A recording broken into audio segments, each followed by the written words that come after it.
Ова е учебникот по македонски јазик за 7 оделение. Достапен е и онлайн. Автор е Лилијана Јовановска, наставничка од Кочани. Уште на првата страница пишува дека е одобрен на 22 август, непосредно пред отпочнувањето на учебната година. Од тогаш до денес непрекинати се реакциите на професорот на Филолошкиот факултет при УКИМ, Симон Саздов, кој алармира дека седмооделенците учат од учебник со грешки од различни јазични рамништа. Како прв пример, ја наведува лекцијата за безлични реченици. Еве, на пример, овде имате те боли ли раката, ме боли стомакот. И еднава и другава реченица не се безлични, затоа што имаат подмет. Во те боли ли раката, раката е подметот. Во ме боли стомакот, стомакот е подметот. Така што имате божен примери за реченици без подмет, а практично се со подмет. Нашол ли правописни грешки? Значи, кај лично предметните заменки може да забележиме дека на неколку места неопределената лична предметна заменка кој било е напишана неправописно, кој цртичка било, еве на уште едно место, а би требало да биде нели разделено. Без цртичка. Да, веројатно авторката се префрлила на ова што е кај кој годе, ама кој годе е нешто сосема друго. Таму имате постфикс. Професорот Саздов вели дека во учебникот се вметнати и содржини што не би требало да бидат во него, но дека и таму повторно се греши. Овде, и без тоа да го предвидува програмата, авторката вметнува зборови со двојно акцентирање, при што да биде иронијата поголема, дава 4 примери. Тие 4 примери не се ниту еден пример со нели двојно акцентирање. Конкретно станува збор за билет, балкон, букет и решо. Можат ли овие зборови поинаку да се акцентираат? Не можат според македонскиот правопис. Учебникот, според професорот Саздов, потврла и од визуелен аспект. Ја имате, значи, илустрацијата една жаба, две жаби, крајно несоодветна за 7 оделение, и имате подобро да видам една жаба отколку две жаби. Поради ограниченото време за оваа сторија, професорот се задржа на овие примери, но на социјалните мрежи и на онлайн медиумите посочува и на други промашени лекции. На темата јавно е објавена и реакција од родител, кој забележува дека во лекцијата за штетни информации има QR код кој води до вест на интернет портал кој се однесува на српската фолк пејачка Снежана Ѓуришич. Општествено е поразително ова што ни се случува. Мене лично, да бидам искрен, на некој начин многу ме изненади несоодветната реакција на наставниците. Меѓутоа, нели просто немаме ние некој поширок одглас, а тие се тие кои што веќе сериозно, да речам, 2 месеци го користат. Меѓутоа, се плашам дека сум во право кога помислам дека се толку апатични, толку немаат нели желба да истераат некаква правда, да се изборат за подобри услови за работа, што мислам дека тоа е главна последица на тоа. За наводите на професорот Саздов ја консултиравме лекторката на 360 степени, Љупка Евроска, инаку магистер по македонистика, која го потврди тоа на што укажува тој. А учебникот, освен авторот, го видели и тројца рецензенти.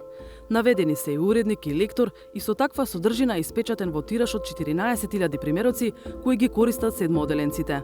Како е можно? Има учебници по сите предмети од 1 до 9 оделение и од 1 до 4 клас за сите ученици. Во текот на летото, власта во повеќе наврати уверуваше дека учебната година ќе започне со учебници по сите предмети. Во позадина, навистина се работело. Конкретно, конкурсот за учебници во основно образование бил распишан на 30 јануари и со одложување траел до 17 април. За учебник по македонски јазик за 7 оделение пристигнале 6 апликации. Целата документација ја проверила Комисијата за шифрирање и проверка формирана од педагошката служба, по што 3 учебници под шифра се пуштени на разгледување во Бирото за развој на образованието и до рецензентската комисија. 3 биле одбиени. Меѓу одбиените е и ракопис чиј коавтор е универзитетскиот професор Симон Саздов. Дисквалификуван е зашто Саздов бил член на Националната комисија за учебници, но тој тврди дека се изземал пред да конкурира. Впрочем, ние сите имавме обврска да дадеме изјава за тоа дека ги исполнуваме условите. Јас таа обврска под морално и кривична одговорност, нели, ја имам подпишано и секако сум ги исполнувал условите во моментов кога ја конкурирам. Можно ли е да сте пристрасен во анализата на Не, учебникот? мислам дека, нели, за жал, далеко е тоа од ваква пристрасност, затоа што нели секој може тие материјални грешки да ги согледа и да оцени впрочем дали држат или не. Надзад на постапката за избор. Од трите учебници кои влегле во потесен круг, Бирото за развој на образованието во мај дало позитивно мислење само за учебникот на Лилијана Јовановска. Во јули, Националната комисија за учебници формирала рецензенска комисија која истиот месец одговорила дека учебникот е делумно усогласен и дека треба да се коригира. По коригирањето, рецензенската комисија повторно го проверила и на 8 август сепак дала негативно мислење за учебникот. Но Националната комисија за учебници оценила дека негативното стручно мислење не е потпишано од тројцата членови и не содржи стручна анализа, туку само констатација во една реченица. Затоа известителот на Националната комисија предложил да се распушти рецензенската комисија. На 18 август формиран е нов стручен тим од 3 лица. По внесување на нивните забелешки, тие дале конечно мислење дека учебникот е соодветен за наставната програма по македонски јазик за 7 оделение. На 22 август, само 4 дена откако е формирана втората комисија, учебникот добил одобрување од Националната комисија, која едногласно го прифатила предлогот на известителот. Имињата на рецензентите се наведени во учебникот. Ги прашавме како е можно да има вакви грешки, особено што станува збор за мајчин јазик. Дали можеби рецензијата е избрзана само за да се стигне до почетокот на учебна година? Во лекцијата посветена на безличните реченици се дадени многу соодветни примери во врска со овој вид реченици, приспособени на возраста на учениците. А во врска со примерите "те боли ли раката" и "ме боли стомакот", постои конгруенција од формален аспект. Стомакот е место на вршење на дејството, формално прикажан како подмет, но не и од семантички аспект. Семантички е сигнализиран носителот на состојбата како логички субјект, а тоа е човекот, изразен со кратката заменска форма. Ваквите синтаксички конструкции ќе станат предмет на анализа за учениците во погорните одделенија, согласно различните јазични теории.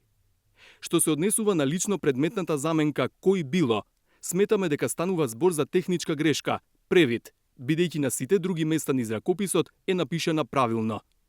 Во однос на двојното акцентирање на туѓите зборови, не гледаме зошто не би можеле да имаат двоен акцент, имајќи го предвид фактот дека јазикот е жива материја, дека добар дел од зборовите од туѓо потекло се наоѓаат во постојан процес на приспособување кон македонскиот акцентски систем. Во најновото издание на правописот на македонскиот јазик не се наведени овие зборови, но тоа не значи дека списокот од неколку збора е конечен и исцрпен. Всушност, авторката се повикала на постарото издание на правописот, на учебникот Македонски јазик за средното образование од група автори, но и на јазичната пракса, бидејќи посочените зборови постојано ги слушаме двојно акцентирани. Оттаму напоменуваат дека постојат механизми за утврдување на квалитетот на ракописот, а во вреднувањето тие ги следеле и правните насоки. Стручниот тим пристапи кон анализа на ракописот, што како единствен добил позитивно мислење од Бирото за развој на образованието и постапи според законските регулативи при проценката на ракописот, следејќи ги правните насоки. Беа земени предвид стручноста во предметната област, стручноста во областа на учењето и наставата, инклузивноста, објективноста, поддршката на учењето и професионалната одговорност. Сите овие елементи придонесоа при проценката на ракописот тој да биде предложен како учебник по предметот Македонски јазик за 7 оделение. Ја прашавме и Националната комисија зошто е распуштена првичната рецензентска комисија, која укажала дека не е постапено по суштински забелешки и дала негативно мислење за учебникот. Зошто откако го разгледал нов стручен тим, ракописот повторно има грешки и дали тие биле занемарени под притисок на времето. Оттаму ни кажаа дека нашите прашања ќе бидат поставени на дневен ред на следната седница на Националната комисија, закажана за утре, пошто ќе добиеме одговори. Конечно, ја прашавме и авторката на учебникот, дали чувствува одговорност што 7-оделенците учат македонски јазик од учебник со грешки. Напоменувам дека во процесот на одобрување на учебникот, рецензентските забелешки ги прифаќав и тие се имплементирани таму каде што биле упатени. Но исто така морам да напоменам дека овој учебник не може да има толку коректори колку што има професори кои гледаат на јазичниот проблем на свој начин.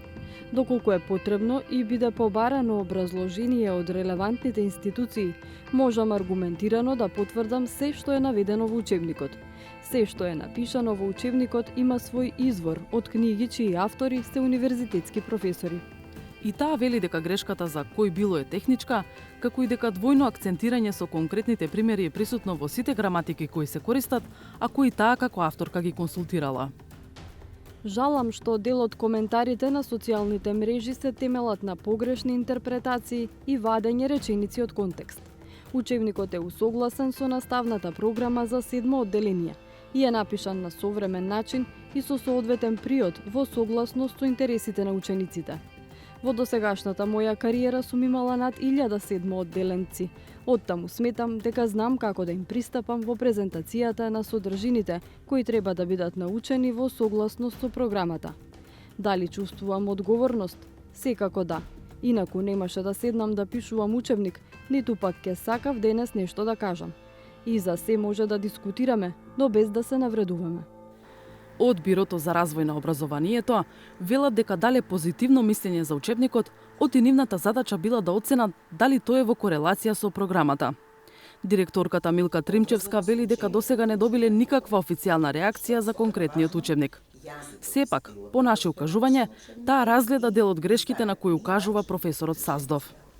Сите овие примери, велам, откако кај нас ќе помине од аспект на наша надлежност, понатаму стручни тимови, рецензентите и Националната комисија, ги детализира. Додека излаза од печат учебникот, можно е да имало некаков пропуст, не велам не, но ова што го гледа, што ми го посочувате како примери, тоа не можам да ги доведам во материјални грешки кои што, да речам, го намалуваат квалитетот на учебникот. Но од друга страна пак не исклучувам и можноста да има некоја техничка или печатна грешка. За директорката не се спорни ниту илустрациите со една и две жаби, ниту пак веста за фолк пеачката Снежана Ѓуришич, која е спомената како пример за мал информации во медиумите. Примерот, мислам, тука е апсолутно според стандардите, тука не веројатно дека е српска, се извинувам ако е Майкл Джексон можеби. Така, но примерот не навредува, примерот не дискриминира. Што е важно тоа што ние го гледаме. Како што веќе споменавме, по Бирото, учебникот поминал и низ рецензентска комисија и крајно го одобрила Националната комисија за учебници, каде членуваат стручни лица од областа. Директорот на педагошката служба при Министерството за образование, Роберт Аџи Петров, вели дека тие се одговорни за вршење на административните работи, а конечниот збор го имаат стручњаците. И верува во нив. Дали може би се брзало по секоја цена на 1 септември да имаме учебник? Видите, роковите кога станува збор за учебна година се доста јасно и прецизно утврдени и се концизно дефинирани. Не можеме да излегуваме надвор од она што е како рок. 1 септември е старт секоја година на нова учебна година. И она што учениците очекуваат да го имат кога ќе се појават во училишните клупи е да имат учебници.